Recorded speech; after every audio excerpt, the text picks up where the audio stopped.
Okay guys, sorry my tablet turned off, so I'm going to pick up. I think I was speaking upon the energy of the Knight of Wands, that it's an energy about going after something that you are passionate about, because Wands is a fire energy. So we know fire, Wands, they represent something that you are passionate about, something that you are driven toward. And in fact, this is what, going back to the Ten of Wands, what Teresa was going toward. She was going toward a career, the acting career, that's something she was really passionate and very excited for, as being, again, I have to say, being someone of African American woman that was kind of paving the way to star in her own show. So this is her energy, being very excited about that.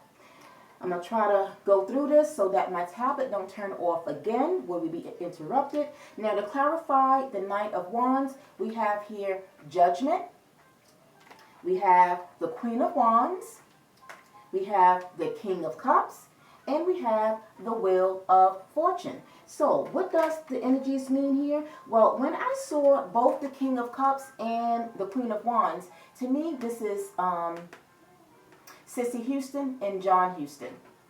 I think both of them supported her, and they knew she had potential. They knew that as well, that this was going to be a once-of-a-lifetime big opportunity that would actually help her to become independent, because the Knight of Wands is also an energy of independence as well, if you will, right? It's helping her to become into her own and to get her own independence. And again, the opportunity of having her own TV show, that was a very big, major thing. So I believe when I see both of the King of Cups and the Queen of Wands, that this was Sissy and John supporting her, giving her the support and not judging her, because the Judgment card is here.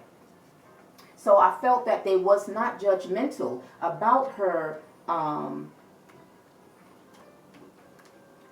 pursuing her career, moving ahead. And then we have the Wheel of Fortune. The Wheel of Fortune is a very good positive energy, as it is a major arcana that speaks about wealth, about success, about things going in your favor, and that ultimately when it comes to fortune and when it comes to abundance, this is abundance at the highest. And this is, again, Teresa Graves, the outcome of her going toward this, that this would actually help her to become financially independent, where she wouldn't have to rely on other people, but as well, she would be able to be in a position to send money and to take care of her parents, right? Now, we come down here, from those energies we come to Privileged Lady, and I feel that I put a smile on my face, because to me this is Teresa. This is Privileged Lady. Privileged Lady is someone of honor. It was an honor, and she saw herself, or other people saw her, as an honor in terms of being that privileged lady that would kind of lead the way in having her own TV show. Again, being African American, being the first African American to do so. So the acting company or people that knew her, they saw her as being very privileged, if you will. Absolutely, being privileged, having the honor to being on a TV show. That didn't come around so readily. Now, as we close out and wind down, we come here to the Queen of Cups. Queen of Cups is an energy of feeling very blessed, you know, kind of being very grateful and thankful for the opportunities that she's had and that she's having on her TV show, right? And then we wind down to clarify the Queen of Wands. We have here the Seven of Pentacles, along with another major arcana of the World. So actually, this is her making money, building her wealth, building that Wheel of Fortune type of wealth. And we have here the World, her becoming famous, she becoming recognized for becoming the first African American woman having her own show. So this is why the World card is here. This is her energy, being on top. And then we close out by clarifying that, and look, do we clarify it with sudden wealth. So she actually did obtain And this career, this acting career, and with her own TV show, it led her to put her in a position of financial wealth, sudden wealth. She got wealth behind it. She did, in fact, achieve her own net worth, building her net worth, where again, now she's in a position coming from the Five of Pentacles, which is lost not having, to having sudden wealth, right? It may not have been a whole lot of wealth, because back then, you think about it, it's not like today. When you kind of compare what would $1 million or $5 million look like back then in comparison. But the point is, she was able to achieve financial success and wealth so that she could help. So that was the end of that. And before I actually close out, that is the ending of what I got from the tarot cards. So you guys will basically kind of let me know in the comment section what you think about it, and the cards that came out to speak upon this theory, if this is actually true, or can it be, or is it false? But I have a strong possibility as to what has come out. It is a very strong possibility, but it's one of those things where the world may never know, right? It's one of those things because we unfortunately don't have Teresa Graves around to confirm or deny, and we don't have the late Whitney Houston around to confirm or deny, right? So you guys can give me your thoughts on that. And I think primarily that is all that I wanted to point out. Now, as we close out, I think it was very important for me to mention, as Whitney Houston now becoming into her own, and right quick, there was something else I wanted to say in terms of what which I found very interesting.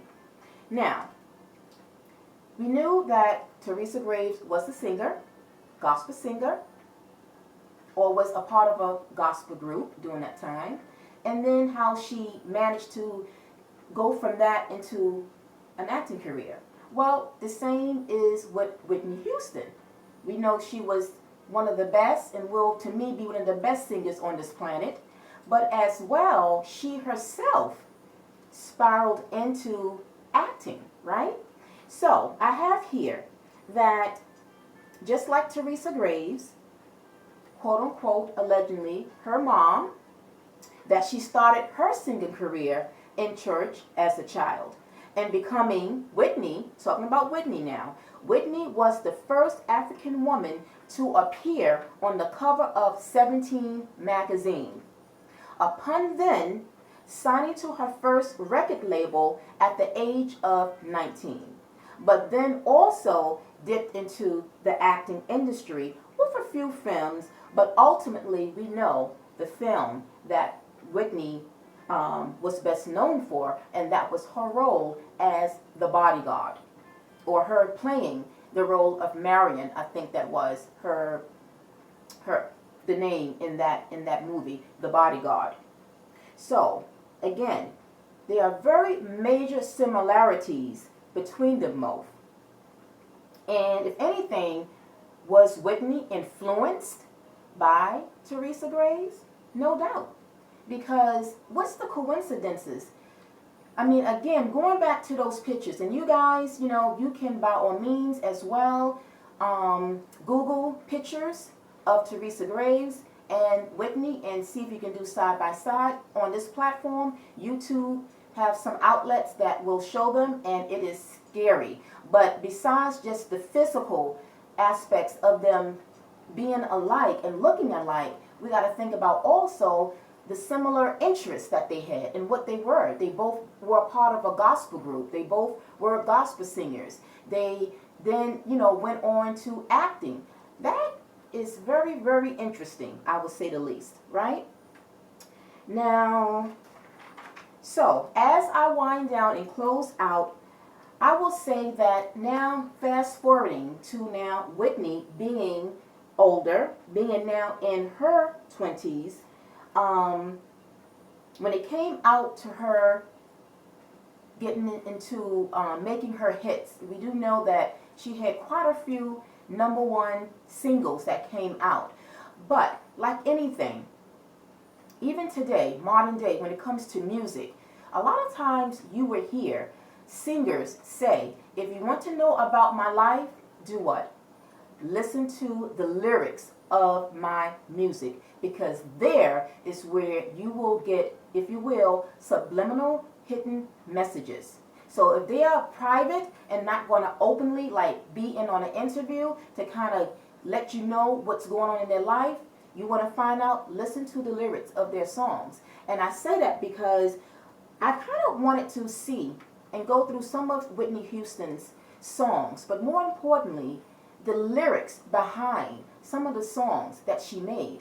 Did she in fact perhaps have hidden messages speaking upon maybe about who and what maybe she knew about? And that is actually the question now, is was there a chance that Whitney knew about who her real biological mother was, and that Sissy was, in fact, her and John were her adopted parents? Well, if she did know, again, it was something that I think, and something tells me that she might have known, okay? That it's possible that she knew later on about, perhaps, I believe, somehow. How, I don't know. I didn't really like get right into it, but intuitively I feel it's possible that she may have known about who her real mother could have been, and that Sissy and them might have, like they are her adopted parents, right? Now, I want to say that, again, were there any hidden subliminal messages that she might have mentioned in some of her music, in her songs? So we're going to basically not tap into so much the lyrics, but there was something I wanted to share as we close out, and then I'm going to let you guys go, and that is some of Whitney Houston's quotes that she made of her own. There were 25 of them, and I'm not going to read all 25. I'm just going to read just a few that kind of stood out to me. And why did I feel that this was significant? Because, well, let's just say you read between the lines and know that sometimes things is not what they appear to be. And because we also know that there was a lot of secrets surrounding Whitney, her childhood, or surrounding other family members. And I'm not going to even go into that, but like any other family, there are families that there are secrets, right? But some secrets are meant to be hidden. They are not meant to be exposed, and they will be taken literally to the grave. Now, as we close out, this is some of the quotes that came from Whitney herself, and you kind of connect the dots and see if you can make any type of connection to what she might have been saying behind the lyrics of her songs. So the first one I will read here is Whitney, and I quote, "I decided long ago never to walk in anyone's shadow.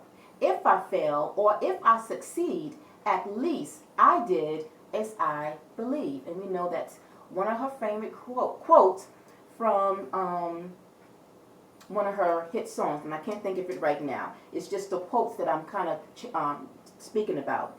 Now, the greatest love of all, that's where it came from. Now, we move to another quote. It says, "Loneliness comes with life." Another quote, "You can fool people. You can fool anybody any time of the day. But you can't fool yourself. At night, when you go home, you have got to be straight up with you." Very interesting. Another quote by Whitney, "When I decided to be a singer, my mother warned me I'll be alone a lot." Basically, we all are. Loneliness comes with life. Very interesting. Now, before I continue, was she speaking upon Sissy? Where Sissy, and I'm going to try to say this in the most respectful way, because at the end, regardless of whether Sissy is her real mother or not, the point is she was with Whitney at a very young age, right? And if anything, she raised her. Now, there are other types of rumors and all sorts of other opinions from different people pertaining to the fact that Sissy, with her being on the road, that they didn't have the best relationship, that in fact Whitney was left a lot of times with people and friends because she was constantly on the road with her own career. Would that kind of give any type of credence in terms of the fact that, you know, Whitney coming from one family and then going to another family, and then now with Sissy being on the road, no doubt at times she was left with other families or friends, right? So again, when you think about her quote here, there were moments that she did feel lonely. She felt alone, right? Now, another quote of hers.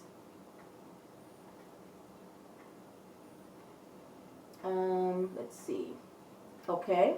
Another quote is, I would stay in my room for days at times, just trying to get it together to know what my next phase was going to be. Okay. So this is probably the period of time where she might have been feeling more alone than ever, trying to see how she can carve out her own identity, see what she can do to kind of find her way. Because obviously, you can say that she didn't have the most easiest childhood. Even if she is Sissy Houston's daughter, still, her childhood really holds a lot of pain and loneliness, however you slice it, okay? Now, another quote. In grammar school, some of the girls had problems with me. My face was too light. My hair was too long. It was the black consciousness, period, and I felt really bad. Now, and speaking of which, there was a rumor, because when she spoke about her face being too light, there was a rumor that I heard that her manager, Clive Davis, wanted her to, and that's allegedly, but I believe there was something notating that he may have kind of suggested to her to lighten up her skin tone, that she was kind of dark, to kind of, he was almost like trying to, you know, put her into another kind of image that she didn't want to do, but again, it was just a part of that image and that status, okay, and I'm going to leave it there. And now we come to another one. We got 3 more. And this one says, I finally faced the fact that it isn't a crime not having friends. Being alone means you have fewer problems. So she was used to being alone, you know, used to being alone. And it started from childhood. So some part of her, as she got older, because of that loss of not really having family, friends, it took that into her adulthood, and somehow again she still felt alone. She just really needed true, authentic love. Another one here is being around people like Aretha Franklin and Gladys Knight, Dionne Warwick and Roberta Flack. All these greats, I was taught to listen and observe. Now, when I read this, for a moment I said, well, out of all these women that she mentioned, Dionne Warwick's supposed to be a relative, I think a cousin. And I would think that somehow she would have made mention of that. Doesn't have to be. But, you know, you can mention Aretha Franklin, wonderful, Gladys Knight, and I would have thought that she could have said, you know, and my cousin, you know, what have you. But she kind of left that out. So, is there any type of significance there? Is there any type of, you know, connotation of something?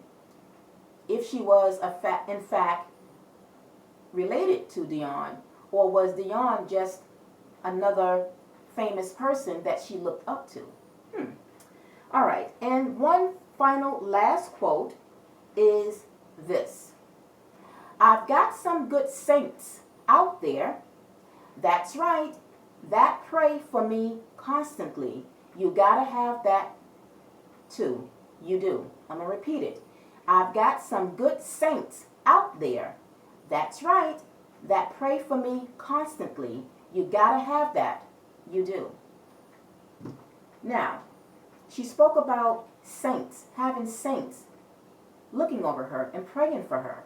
Now, when we think about the word itself, what is the definition of a saint? I Googled it so that I can share with you guys what it means and what it might have reference to. A saint is or are persons in heaven or a person acknowledged as holy or virtuous and typically regarded as being in heaven after death.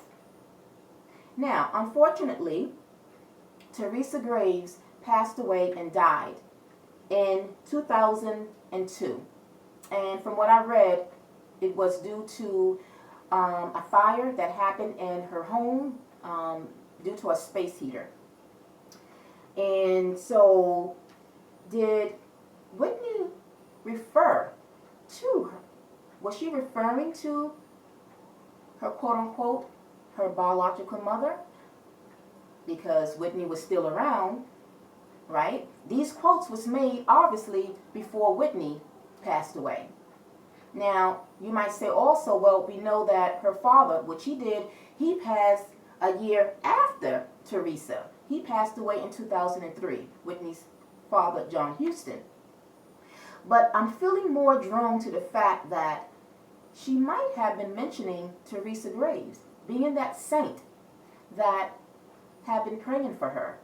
And the part where she feels that void of being alone is where her late mother, allegedly, may have felt that void of her being alone. Doesn't have to be. But that would also mean that, I just lost my thought. Now, Whitney, when Teresa Graves passed in 2002, Whitney would have been 38 years old, which leads me to believe, somehow, I believe Whitney may have found out at some time, maybe in her early 30s, late 20s to early 30s, perhaps that her biological mother was in fact Teresa Graves. Again, the world may never know. All right, guys, I'm going to end it here before I get cut off again. I hope that you guys found this reading very interesting. If you did, and it kind of, if you were some of those that were in fact have seen, have read about this particular conspiracy theory about Teresa Graves perhaps being Whitney's biological mother, and you wanted to kind of get something a little bit more deeper in, because again, these are outlets. They are not like tarot channels, so they only will just give you whatever, you know, type of information or sources that they may have come up with. But I took it upon myself because I was curious and wanted to know if this could be something possibly true. And so as an empath and tarot reader, then I said, well, let me kind of use my tools to kind of analyze this a little bit more further in. So you guys, let me know what you think. I'm open to your opinions, to your feedback behind this reading. And in doing so, if you did like it, and you felt that it's a possibility as well, then send some fire, electricity to that thumbs button to give me a like. If you haven't already, subscribe to this channel, as I will kind of give and bring more content of such to this channel. And you can as well hit that notification bell so you are in fact updated when I bring my next reading to you. All right, you guys, I hope you have a wonderful Tuesday evening. Until the next one, peace, love, and light. Bye.